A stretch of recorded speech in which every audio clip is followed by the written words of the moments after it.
बच्चों कैसे हैं आप सभी। मैं आशा करता हूँ आप सभी ठीक ही होंगे। आज के इस क्लास में हम प्रश्नावली 5.1 लेके आए हैं। अगर इससे पहले का वीडियो आपने नहीं देखा है वो जाके आप सॉल्व कर लीजिएगा, क्योंकि हमने जो है पिछले वीडियो में 1 से लेकर क्वेश्चन 4 तक को जो है सॉल्व कर लिया था। इससे आगे का क्वेश्चन जैसे यहाँ देखिए 5 नंबर का है ना 5, तो 5 से जो हम आगे सॉल्व करेंगे तो हम क्या करते हैं, वीडियो को जो है बिना वक्त गवाए स्टार्ट कर देते हैं। तो देखिए क्वेश्चन 5 निम्न स्वरूप का अवलोकन कीजिए और रिक्त स्थान भरिए। ये जो स्वरूप है ना कैसे दिया हुआ है इसका जो है हमें पता करके सही से फिर उसको जो है भरना है।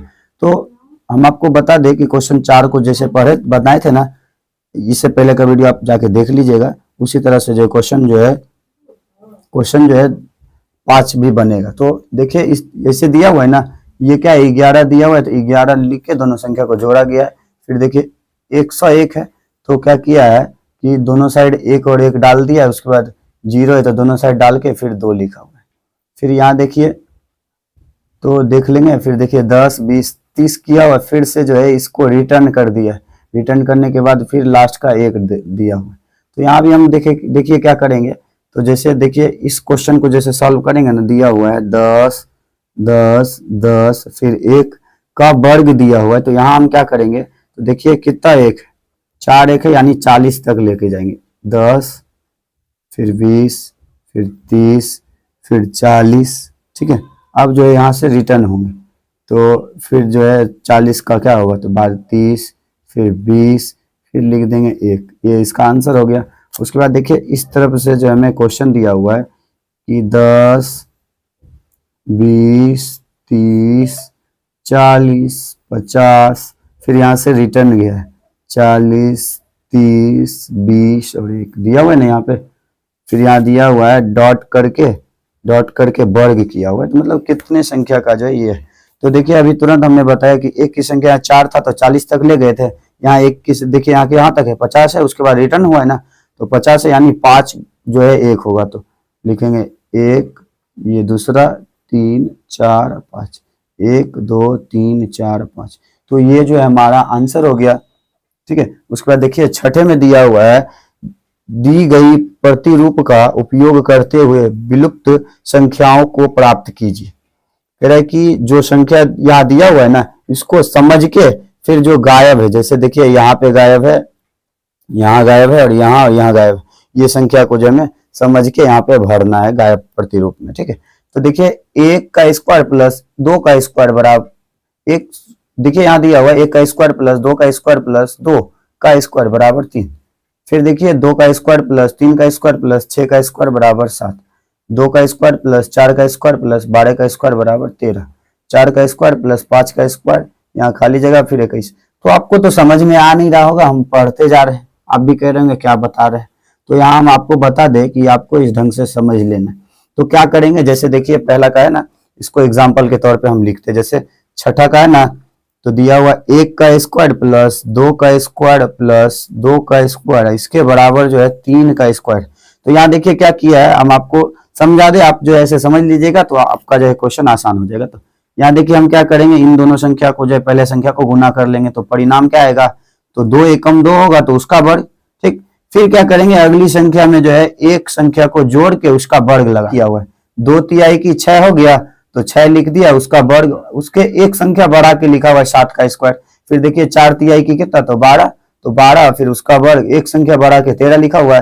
फिर देखिए 5 चौके कितना, तो यहाँ होगा क्या, तो जैसे ये क्वेश्चन है 4 का स्क्वायर प्लस 5 का स्क्वायर फिर प्लस खाली जगह इसका वर्ग इज इक्वल टू 21 का वर्ग लिखा हुआ है। तो 5 चौके क्या कहते हैं यहाँ गुना करने, तो 5 चौके 20, तो 20 का वर्ग हो गया।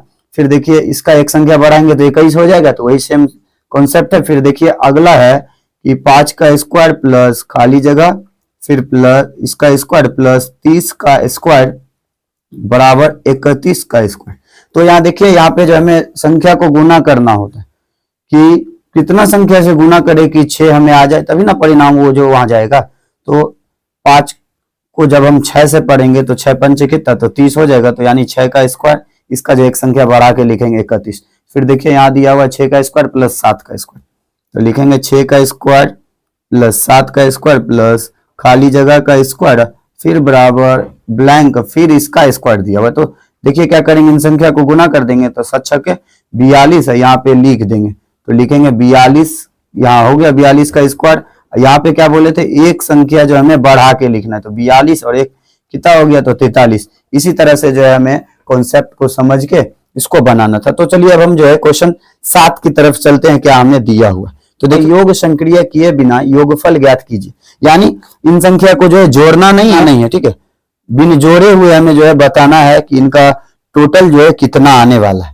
तो हम क्या करते हैं, इसके लिए देखिए पेज को पहले क्या करते हैं, बदल लेते हैं, उसके बाद जो हम आगे सॉल्व करते हैं 7 का। तो देखिए हमने पेज को बदल लिया। यहाँ पे हमें क्या करना है, बिन जोड़े हुए बताना है कि कितना हो। तो इसके लिए देखिए एक आसान ट्रिक है।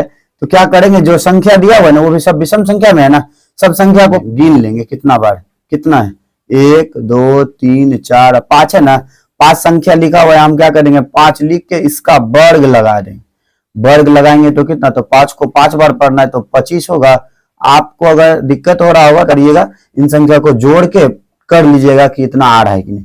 फिर देखिए 7 का दूसरा क्वेश्चन है, हम क्या करते हैं यहीं पे जोड़ लेते हैं, गिन लेते हैं। तो देखिए 1 2 3 4 5 6 7 8 9 10, तो 10 क्वेश्चन है, वो भी क्रमानुसार दिया हुआ है, ठीक है, क्रम के अनुसार, वो भी विषम संख्या है, ठीक। इनको जोड़ने के बाद देखिए कितना है, तो 10, यानी हम क्या करेंगे, तो 10 का वर्ग लगाएंगे।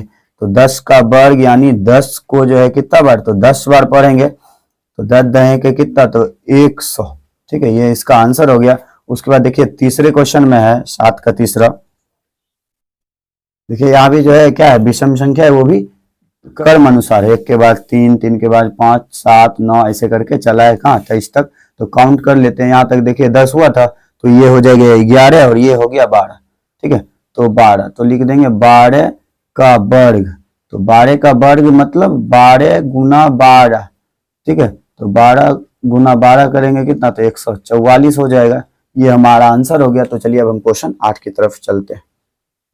तो देखिए क्वेश्चन 8 में दिया हुआ है 49 को 7 विषम संख्याओं के योग के रूप में लिखिए। 49 को है ना 7 विषम संख्या को लेके हमें लिखना है, वो भी क्रम अनुसार कि 49 हो जाए, ठीक है। तो हमें देखिए क्या करेंगे, विषम संख्या को कह रहे लिखने, तो लिखेंगे 1 जोड़ 3 जोड़ 5 जोड़ 7 जोड़, फिर लिखेंगे 9 जोड़, फिर 11, फिर जोड़, फिर लिखेंगे 13, ठीक है। तो काउंट कर लेते हैं 1 2 3 4 5 6 और 7, तो ऐसे ही करके लिखना था, ठीक है। तो इसके बाद ये तो पहला क्वेश्चन था। उसके बाद देखिए दूसरा क्वेश्चन है कि 121 को 11 विषम संख्याओं के योग के रूप में लिखिए। तो इसको 11 योग संख्या के रूप में लिखना है, ठीक है। तो लिखेंगे 1 जोड़ 3 जोड़ 5 जोड़ 7 जोड़ 9 जोड़ 11 जोड़ 13, फिर जोड़ 15, फिर जोड़, फिर लिखेंगे 17, फिर जोड़ 19 जोड़ 21, ठीक है। तो काउंट कर लेते हैं 1 2 3 4 5 6 7 8 9 10 11, तो 11 ही बार कह रहा था ना लिखने, तो इसी तरह से हमें लिखना है, ठीक है। उसके बाद देखिए क्वेश्चन जो है 9 में हमसे पूछा गया है, निम्नलिखित संख्याओं के वर्ग के बीच में कितना संख्या, यानी इन दोनों संख्या के बीच में कह रहा है कि कितना संख्या बचा हुआ है, वो हमसे पूछा जा रहा है। तो देखिए 9 का पहला क्वेश्चन है कि 12 और 13, तो इसके लिए जो हम एक सूत्र का प्रयोग करेंगे। याद रहे कि जब संख्या जो है लगातार वाला हो, तब जैसे 12 और 13 रहेगा, 13 और 14 15 16 ऐसे करके रहेगा ना, तभी जो ये सूत्र को जो है लगाएंगे, ठीक है। तो हम लिखते हैं कि यहाँ पे जो इस तरह से फॉर्मूला लगाएंगे, n स्क्वायर और लिखेंगे n स्क्वायर और n प्लस 1 का स्क्वायर के बीच की संख्या, तो लिखेंगे 2n, ठीक है, 2n लिखेंगे। तो यहाँ देखिए याद रखिएगा, जो पहले संख्या दिया हुआ रहेगा ना, इसमें पहला जो संख्या लिखा हुआ रहेगा वही हमारा n का मान होगा। तो यहाँ देखिए पहला संख्या क्या है, तो 12 दिया हुआ है ना, यानी ये जो है 12 ये संख्या जो है क्या होगा, तो 12 होगा, ठीक है। देखिए हम आप मतलब n का मान जो है 12 होगा, तो हम आपको इसे बता दें कि 2n जैसे है ना, उसको अभी नहीं बताएंगे, जैसे देखिए यहाँ दिया हुआ एन स्क्वायर और एन प्लस 1 का स्क्वायर। जैसे एन का मान हम अगर 12 रखेंगे तो 12 का स्क्वायर ये, और फिर देखिए एन प्लस 1 यानी 12 और 1 का वर्ग। तो 12 और पहले 1 को जोड़ लेंगे कितना होगा, तो 13। तो वहां भी क्वेश्चन दिया हुआ था ना 12 और 13। तो देखिए एन का मान जब हम 12 रखते हैं तो अगला संख्या हमें यहीं से मिल जाता है। तभी जो है इसी रूप से जो हमें बनाना है, हम इसको लिख के एन के जगह पे 12 लिख देंगे, काट गुना करने के बाद जो संख्या आएगा वही जो है दोनों संख्या के बीच का, वर्ग करने के बाद दोनों संख्या के बीच इतना संख्या प्राप्त होगा। तो देखिए अभी तुरंत हमने बताया कि पहला संख्या जो होगा ना वो हमारा एन का मान होगा। तो पहला संख्या यहाँ क्या है, तो 12 है ना, तो यही हमारा एन का मान होगा। तो लिख देंगे एन बराबर कितना, तो 12। ठीक है, तो लिख देंगे यहाँ पे, हम बनाएंगे इसको 12 और 13 के बीच। क्या है कि एन का मान जब 12 रखे थे तो जोड़ने के बाद जो है एन का मान 12, फिर एन प्लस 1, तो 12 जोड़ 1 किए थे 13 हो गया था। तो वही लेकर लिख रहे हैं 12 और 13 के बीच संख्या बराबर क्या लिखें, 2 एन लिखे थे, तो यहाँ लिखेंगे एन के जगह पे क्या लिखना है, तो 12। तो 2 गुने 12, तो 12 दूनी कितना, तो 12 दूने के 24। ये हमारा जो है आंसर हो गया। उसके बाद क्वेश्चन 2 की तरफ चलते हैं। तो देखिए दूसरा क्वेश्चन में 25 और 26।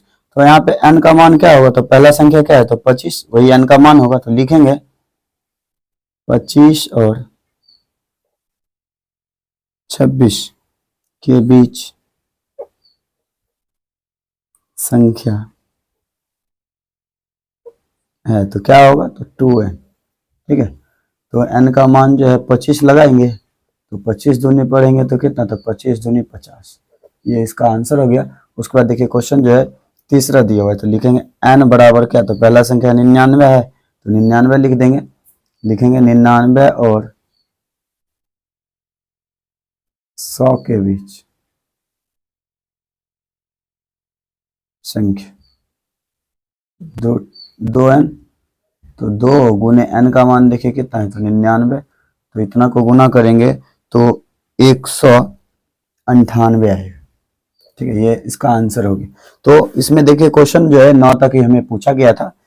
तो क्वेश्चन जो है यहीं पे खत्म होता है। यह वीडियो आपको कैसा लगा, अगर अच्छा लगा होगा तो हमारे इस channel study zone by Manjeet sir को सब्सक्राइब कर लीजिएगा और घंटे के निशान को ऑल पे दबा लीजिएगा, जिससे कि हमारा वीडियो आप तक जो लेटेस्ट पहुंचता रहे। तो मिलते हैं नेक्स्ट वीडियो में, तब तक के लिए ओके बाय।